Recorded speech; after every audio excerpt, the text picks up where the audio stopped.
자, 오늘 우리에게 주시는 하나님의 말씀 보겠습니다. 누가복음 1장 35절부터 38절까지 말씀입니다. 저와 여러분들이 뜻을 생각하면서 한 절씩 교독하시겠습니다. 먼저 제가 35절 말씀 봉독드리겠습니다. 천사가 대답하여 이르되 성령이 내게 임하시고 지극히 높으신 이의 능력이 너를 덮으시리니 이러므로 나실 바 거룩한 이는 하나님의 아들이라 일컬어지리라. 보라, 내 친족 엘리사벳도 늙어서 아들을 배었느니라. 본래 임신하지 못한다고 알려진 이가 이미 6달이 되었나니. 대저 하나님의 모든 말씀은 능하지 못하심이 없느니라. 마리아가 이르되 주의 여종이오니 말씀대로 내게 이루어지이다 하매 천사가 떠나가니라. 아멘. 오늘 본문을 통해서 우리에게 주시는 하나님의 말씀 제목은 하나님께 쓰임받는 사람입니다. 한번 같이 한번 읽어볼까요? 시작. 하나님께 쓰임받는 사람. 하나님께 쓰임받는 사람은 행복할 줄로 믿습니다. 또 하나님께서 도우시고 또 하나님께서 존귀하게 사용하시고 그래서 기쁨으로 천국을 누리게 될 줄로 믿습니다. 전 여러분들이 모두가 다 하나님께 쓰임받는 삶이 되길 주님의 이름 간절히 축원합니다. 프랑스에서 국민들이 제일 좋아하는 사람이 있다고 합니다. 연예인들, 이 블랙핑크나 BTS보다도 더 좋아하는 사람이 있대요. 그 사람이 누구냐 하면 신부님인데 아베 피에르 신부님이라는 분이에요. 근데 그분이 연예인들보다도 더 프랑스인들이 좋아하고 사랑하고 존경한다고 해요. 근데 그분의 이 삶이 얼마나 귀하길래 이렇게 사람들이 좋아하나. 그분의 삶의 모토가 그렇더라고요. 이웃의 가난은 나의 수치입니다 라는 그런 모토로 살아가시는 분이래요. 그분의 삶의 한 가지 특징이 뭐냐면 쌓지 않고 흐르게 하는 삶이라는 거예요. 쌓지 않고 흐르게 하는 삶. 참 귀한 삶 아니겠어요? 사람들이 그래서 나도 저렇게 살았으면 좋겠다라는 그러한 귀한 소망을 주는 영향력 있는 삶이라는 거예요. 근데 그 아베 피에르 신부님이 쓰신 책이 있어요. 단순한 기쁨이라는 책에서 이렇게 우리에게 권면합니다. 한번 볼까요? 단순한 기쁨에서 이렇게 얘기해요. 당신은 혼자만의 행복을 즐기시겠습니까? 아니면 그 행복을 흐르게 해서 함께하는 행복을 얻겠습니까? 이것은 당신의 삶에서 매일매일 떠올려야 하며 당신의 삶 중심에 두고 살아야 할 가장 중요한 삶의 태도입니다. 여러분, 가장 행복한 사람이 뭐냐? 바로 전하는 삶이라는 거예요. 행복을 전하는 삶. 다시 말해서 행복의 통로로 쓰임받는 삶이라는 것입니다. 여기에 행복이 있다는 것이에요. 그래서 여러분께 한번 묻고 싶습니다. 여러분 이 질문에 얼만큼 대답하실 수 있는지 한번 보시기 바랍니다. 첫 번째 질문입니다. 나에게 있어서 아무런 보상이 없는 기쁨으로 섬기는 일이 있습니까? 라는 거예요. 나에게 보상은 안 되는데 내가 기뻐서 섬기는 일이 있느냐라는 거예요. 두 번째 질문은 나에게 있어서 섬기면 섬길수록 에너지가 생기는 일이 있는가라는 거예요. 섬기면 섬길수록 힘이 되고 즐거움이 되는 그런 일이 있는가. 세 번째, 나에게 있어서 얘기를 하고 또 해도 자꾸 얘기하고 싶은 그러한 일들이 있는가라는 겁니다. 왜냐하면 그러한 일들이 있는 삶이 진짜 행복하기 때문에 그래요. 전 여러분들에게 이러한 정말 보상이 없는데도 기쁨으로 섬기는 일이 있길 간절히 소망합니다. 그래서 섬기면 섬길수록 여러분들에게 힘이 되고 에너지가 되고 또 능력이 되는 그러한 복된 삶이 있길 간절히 소망합니다. 그래서 오늘 바자회가 그러한 일들이 됐으면 좋겠어요. 사실 바자회는 우리가 필리핀 한민단 종로교회 선교를 위해서 선교 기금을 마련하기 위해서 바자회를 하는데 사실 우리가 선교 기금으로 마련하는 게 아니에요. 우리 선교 가는 게 아니에요. 거기 가면요 오히려 우리 선교팀들이 은혜를 받고 와요. 거기는 지금 굉장히 가난해요. 우리나라의 70년대, 80년대 그 정도의 경제 수준을 갖고 있습니다. 한민단 종로교회 본교회는 지금 지붕이 있지만 다른 개척한 두 교회는 지붕이 없다 그래요. 그래서 기둥만 있어가지고 주일날 비가 오면 그냥 비 맞으면서 예배를 드린다고 해요. 그런데 너무나도 은혜가 넘친다고 해요. 그래서 우리 중고등부 아이들, 청년들 이번에 청장년도 함께 갈 계획으로 있는데 가면 여러분 우리가 선교하는 게 아니에요. 그 아이들에게 역사하는 하나님의 은혜를 우리가 오히려 받고 오게 됩니다. 그들은 경제적으로 너무 힘들게 살아요. 그리고 삶의 비전도 참 불투명합니다. 그런데 하나님의 사랑으로 얼마나 행복한지 몰라요. 자기보다도 더 가난한 사람들을 돕고 살아요. 더 행복합니다. 얼마나 귀한 일인지 몰라요. 전 여러분들이 오늘 이 바자회를 하면서도 예배를 드리면서도 그러한 기쁨이 되는 그러한 삶을 여러분들이 소유하시는 축복이 있길 주님의 인간들이 축원합니다. 여러분 행복이 무엇입니까? 누군가로부터 사랑을 받고 또 사랑하는 것이 행복 아니겠습니까? 여러분 불행한 사람은요 특징이 있어요. 불행한 사람 특징이 뭐냐? 그 사람에게는 하나님의 일은 없고 오직 자신만을 위한 일만 있어요. 타인들을 위한 일은 없고 오직 자기만을 위한 일들만 있어요. 그래서 열심히 사는데도 참 불행해요. 근데 행복한 사람은 누구냐? 하나님의 일이 있는 사람이에요. 다른 사람을 위한 일이 있는 사람이 행복한 사람입니다. 조금 더 신학적으로 얘기하면 사명이 있는 삶이 진짜 행복한 삶이라는 것입니다. 그래서 프랑스 계몽사상가 루소가 이렇게 멋있는 얘기를 했어요. 한번 볼까요? 이 세상에 사는 사람은 두 번 태어난다. 한 번은 존재하기 위해 태어나고 또 한 번은 일하기 위해 태어난다. 때문에 사람은 자기 사명을 발견하기까지는 사는 것이 아니다.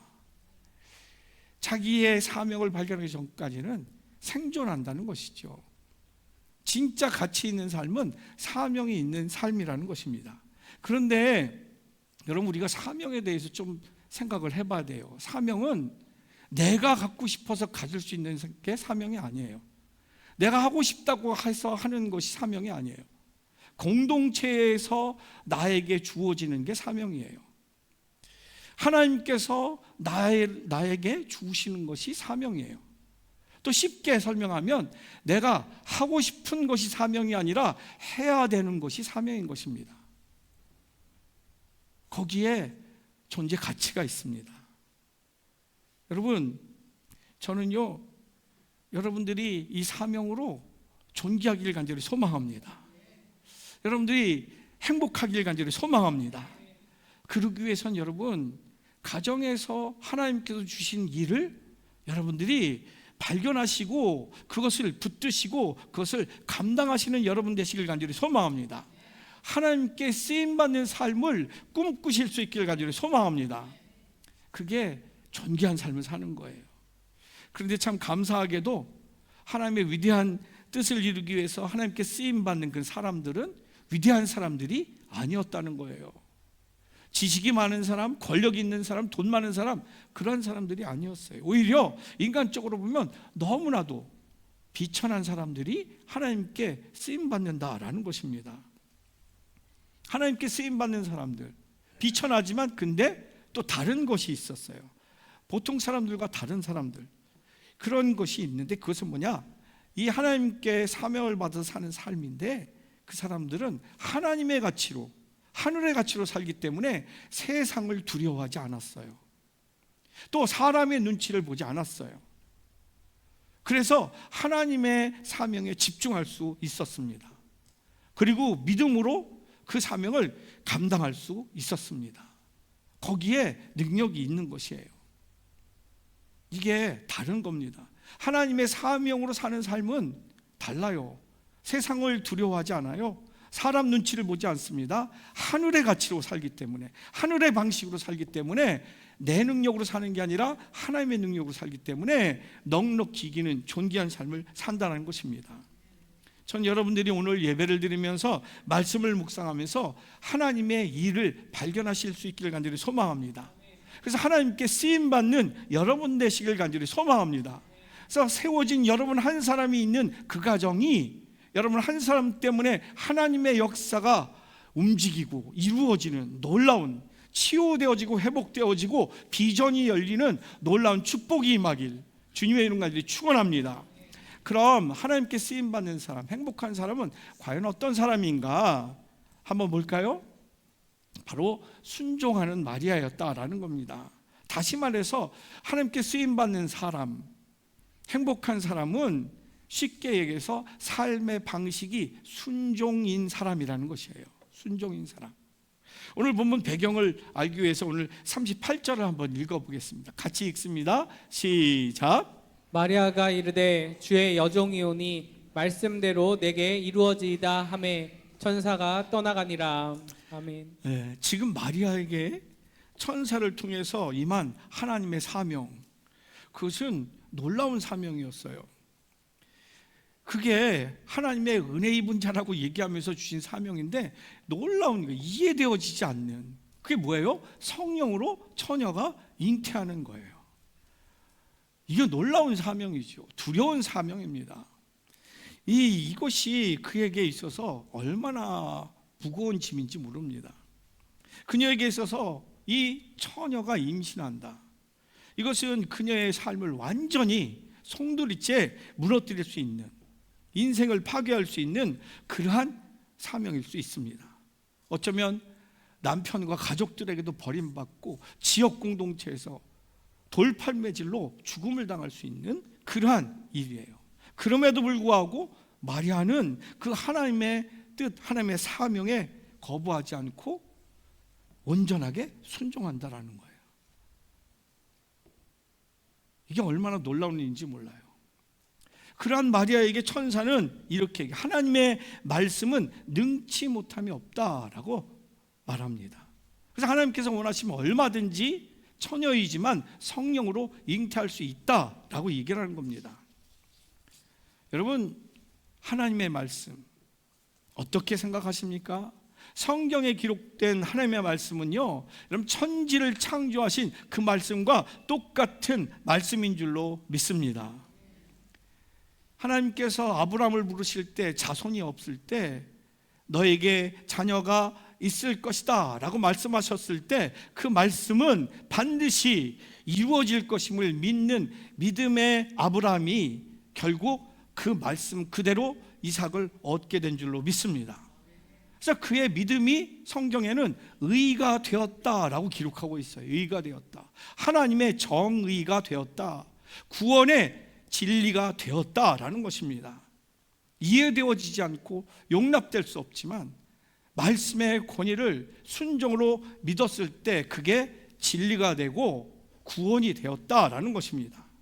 그래서 마리아에게도 하나님의 말씀이 임하셨다면 그 말씀이 전적으로 가능해진 것을 마리아가 믿어지게 되었던 것입니다.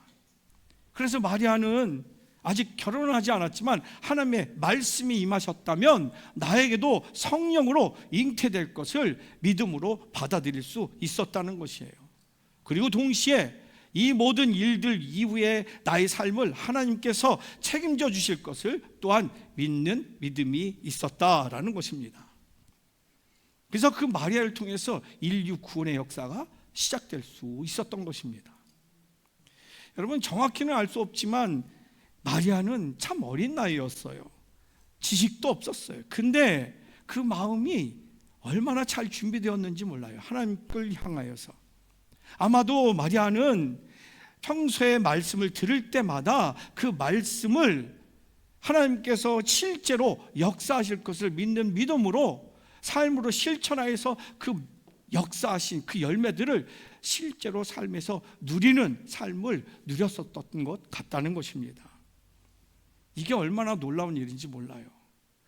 여러분, 인류의 구원자가 자신의 몸을 통해서 이 땅에 오신다? 어마어마한 일이에요. 근데 이 어마어마한 일들을 믿음으로 받아들인다? 이건 한순간에 이루어질 수 있는 게 아닙니다. 마리아는 준비되었던 여인이었어요. 어떻게? 작은 말씀이라도 하나님께서 반드시 이루실 것을 믿는 믿음으로 그 말씀이 실제가 되는 삶을 작은 것부터 그리스도의 장성한 분량까지 살아왔다라는 것입니다. 전 여러분들에게도 그러한 축복이 있길 간절히 소망합니다. 여러분의 가정에 아주 큰 기도 제목이 있다고 합시다.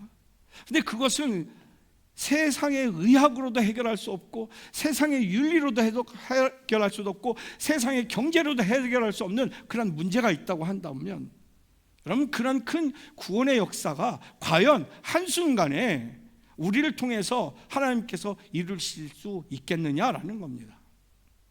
내가 그것을 받아들일 수 있겠느냐라는 거예요. 아니에요. 내가 작은 말씀부터 정직한, 성실한, 그리고 내가 또 진실한 그러한 일들로 하나씩 하나씩 말씀을 따라서 살면서 하나님의 말씀이 실제화되는 것을 경험하면서 준비된 그릇이 됐을 때, 우리가 감당할 수 없는 하나님의 놀라운 계획들이 우리의 삶을 통해서 우리의 가정에, 일터에, 이 교회, 이 나라에 하나님의 구원 역사가 이루어지게 될 줄로 믿습니다. 그래서 마리아는 세상에서 온갖 욕을 먹고, 실제로 남편과 가족들에게 버림을 받고, 심지어 사회에서 돌팔매질 당해서 죽을 수도 있는 그 하나님의 부르심 앞에서 조금도 주저함 없이 아멘으로 대답할 수 있었다라는 것입니다. 그 준비된 믿음의 작은 여인을 통해서 인류의 구원의 역사가 시작될 수 있었다는 것입니다. 이러한 모든 상황에 대해서 스위스 내과 의사이며 의학자인 폴 트리니에가 모험으로 사는 인생이라는 책에서 이 마리아의 사건에 대해서 이렇게 설명을 하고 있어요. 한번 책을 볼까요? 폴 트리니에가 쓴 모험으로 사는 인생에 대해서, 이 인생에서 마리아에 대해서 이렇게 얘기합니다. 성경에 나오는 여인 중 마리아만큼 복된 여자가 또 있을까? 육신으로 이 땅에 오신 예수 그리스도의 어머니가 되었으니 말이다. 그런데 마리아는 어떻게 이런 축복을 누리게 되었을까 하면서 신앙의 깊은 이야기를 이렇게 썼습니다. 하나님께서는 상상할 수 없는 모험을 마리아에게 요구하셨다. 요즘같이 성적으로 타락한 시대에도 처녀가 임신을 했다고 하면 부끄러운 일이다. 그런데 2000년 전 중동 지역에서 처녀가 임신했다는 사실이 알려지면 어떻게 되었겠는가? 아마 발각된 그 자리에서 바로 돌로 쳐 죽임을 당했을 것이다. 그런데 하나님의 이 도전 정신을 보라. 하나님께서는 마리아에게 내가 너의 몸을 빌려 아기 예수를 이 땅 가운데 태어나게 하려는 프로젝트를 가지고 있다. 그래도 되겠니? 라고 물으신다. 마리아는 도저히 수용할 수 없는 모험을 제안받았다. 그것을 받아들일 경우 목숨처럼 사랑하는 약혼자에게 버림받을 것이 거의 확실한 상황이었다. 또한 돌에 맞아 죽을 수도 있는 위험한 상황이다. 그런데 이런 상상할 수 없는 하나님의 제안에 마리아가 무엇이라 응답하는가? 그러면서 38절 말씀을 보여줍니다. 한번 마리아가 이르되 주의 여종이오니 말씀대로 내게 이루어지이다 하매 천사가 떠나가니라. 마리아의 대답에서 주의 여종이오니라는 구절에는 깊은 뜻이 담겨 있다. 마리아는 무조건 순종한 것이 아니었다. 주의 여종이라는 말에는 종에게 무슨 선택권이 있습니까? 주님이 명하신 대로 따르겠습니다라는 순종도 담겨 있지만 더 중요한 것은 그 말에 담겨 있는 절대적 믿음이다. 하나님은 나의 주인이십니다. 내 주인 되시는 하나님께서는 저를 반드시 선으로 인도하실 것이라 믿기에 하나님 말씀에 순종하겠습니다. 이 절대적 믿음이 그 영광된 복을 누리게 하였던 것이다. 여러분, 하나님께서는 위대한 구원의 역사를 계획하고 계신 줄로 믿습니다. 또한 우리 개인 한 사람 한 사람을 향해서도 하나님의 자비하신 구원의 계획을 또한 갖고 계신 줄로 믿습니다. 하나님께서는 우리에게 그 계획을 이룰 믿음을 요구하실 줄로 믿습니다. 그런 측면에서 하나님께서는 얼마나 우리에게 그 믿음을 요구했는지 모릅니다. 우리에게 일주일 전에 하나님은 요구하셨어요. 우리에게 한 달 전에 하나님은 또 요구하셨어요. 우리에게 1년 전에 하나님은 요구하셨어요. 우리에게 10년 전에 하나님은 요구하셨어요. 아니, 오늘도 하나님은 요구하고 계십니다. 근데 우리는 준비된 믿음이 아니라 항상 그 요구된 믿음에 우리는 믿음으로 반응하지 못할 때가 얼마나 많은지 모릅니다. 하나님, 지금 경기가 너무 안 좋은데 어떻게 온전한 11조를 할 수 있겠습니까? 우리 아이가 고3인데 어떻게 주일날 온전히 주일을 성수할 수 있겠습니까? 우리는 형편에 따라서, 여건에 따라서 하나님의 이끄심의 말씀에 온전한 믿음으로 반응하지 못할 때가 얼마나 많은지 모릅니다. 하나님께서는 마리아에게 요구하셨던 그 놀라운 구원의 계획처럼 우리 각 사람에게, 또 각 가정에게 하나님 계속적으로 말씀으로 요구하고 계십니다. 근데 우리는 그것이 아직도 기주됨으로 남아있다는 이유는 바로 그때그때마다 온전한 믿음으로 순종하지 못했기 때문이라는 것입니다. 그래서 실존주의 신학자 폴 틸리가 그런 얘기를 했어요. 한번 볼까요? 우리의 하나님이 곧 우리의 신앙이다. 다시 말해서 믿는 만큼 하나님의 능력을 체험할 수 있다는 거예요. 좀 더 실제적으로 말씀드릴까요? 오카논 목사님이 쓰신 책, 우리 서정숙 권사님이 저에게 선물해 주신 책이에요. 목사가 목사에게라는 책에서 이렇게 얘기했습니다. 볼까요? 하나님은 내가 맡긴 만큼만 나를 사용하셨다. 오카논 목사님이 돌아가시기 얼마 전에 기자들이 질문을 했어요. 어떻게 해서 목사님은 저 위대한 사랑의 교회와 한국 교회의 역사를 이끄셨습니까? 그때 오카논 목사님이 이런 얘기를 했어요. 내가 지금까지 계획하고 꿈꿨던, 내가 했던 일들은 하나도 이루어진 게 없습니다. 오직 하나님께서 하라고 하셔서 한 것만 지금까지 이루어진 것입니다. 여러분, 여러분에게 하나님께서는 구원의 역사, 놀라운 계획을 하나님은 갖고 계신 줄로 믿습니다. 그때 우리는 어떻게 반응하느냐, 거기에 하나님의 응답의 역사가 달려 있습니다. 내 자신을 내려놓고 나를 비울 때 비로소 하나님이 내 안에 좌정하셔서 나를 이끄실 줄로 믿습니다. 이러한 삶을 사는 사람이 얼마나 많은지요. 김현미 리더라는 분이 계세요. 온누리교회 12년간 중보기도 사역 리더가 있는데 그분이 그런 간증을 하는 걸 봤어요. 이분이 그렇게 기도 사역을 하게 된 계기가 20년 동안 그냥 결혼하고서 엄청난 하나님적 시련을 겪었다는 거예요. 산전수전을 다 겪었대요. 한번 아파서 그래서 암에 걸려서 죽을 뻔하게 살아났고, 또 시집살이가 너무 심해가지고 정말 죽고 싶을 정도로 시집살이를 했대요. 그러면서 남편은 3년 동안 거의 나가서 살다가시피 했대요. 그래서 자기와 아이들만 버려져서, 그리고 전셋집에서 내쫓겨가지고 전세금을 다 날려가지고 또 길바닥에 나앉은 적도 있다는 거예요. 하나님께서는 그렇게 별의별 일을 다 겪게 하셨는데 거기에서 하나님께서는 자기 자신을 다 내려놓게 하시더라는 거예요. 당시에는 이 김현미 이 집사님에게 돈이 생명이고 자식과 친구가 생명이 되더래요. 그리고 자기 자신이 생명이라고 생각하면서 붙들고 살았대요. 그러면서 이렇게 기록하고 있습니다. 하루는 기도하러 가서 말씀을 묵상하는데 하나님의 음성이 들려왔습니다. 현미야, 다 내려놔라. 현미야, 다 내려놔라. 다 내려놨다고요. 말은 그렇게 했지만 사실 저는 어느 것도 내려놓지 않았습니다. 얼마나 끈질기게 제 생각을 고집했는지 모릅니다. 남편이 3년 만에 탕자처럼 돌아와서는 제게 용서를 빌었습니다. 저는 남편이 나갔다 들어온 것에 대해 겉으로는 잔소리 한번 하지 않았지만 마음속으로는 비수를 품고 원수 갚을 것을 헤아리며 살았습니다. 그때부터 저는 남편의 죄에 재판관이 되어서 이후 15년 동안 그를 용서하지 않았습니다. 아마 죽을 때까지 저 사람을 사랑하지 못할 거야.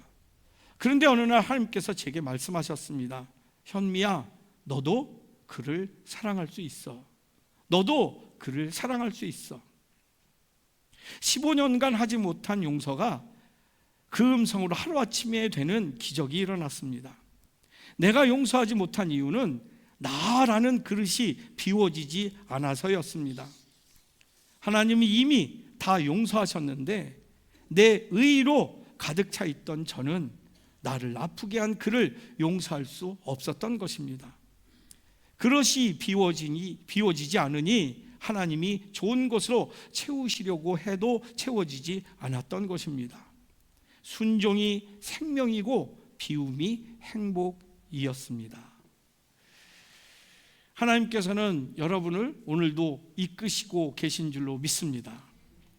그 이끄심에 우리가 아멘으로 나아갈 때 하나님의 선하심으로, 하나님의 기쁨으로, 하나님의 영광으로 우리를 세우실 줄로 믿습니다.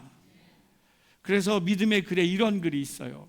보잘것없는 인생이란 없다. 단지 순종하지 않는 인생이 있을 뿐이다. 위대한 인생은 없다. 단지 위대한 순종이 있을 뿐이다. 여러분, 순종하지 않을 땐 우리의 연약한 삶을 살 수밖에 없는 것입니다. 그러나 순종하면 하나님의 놀라운 영광된 사랑의 삶을 살게 되는 줄로 믿습니다. 질문 드리고 마칠게요. 지금 나에게 있어서 내 삶을 이끄시는 하나님의 말씀은 무엇이 있습니까? 여러분, 하나님은요, 영혼을 창조했을 때 반드시 그 삶을 하나님은 이끄시는 하나님이신 줄로 믿습니다. 하나님은 말씀으로 창조하셨어요. 말씀으로 우리를 살게 하실 줄로 믿습니다. 그런데 여러분들이 힘든 이유는 순간순간 여러분들을 이끄시는 말씀이 들려지지 않는 것이에요. 전 여러분들이 예배를 드리면서 하나님의 음성을 들으실 수 있길 간절히 소망합니다.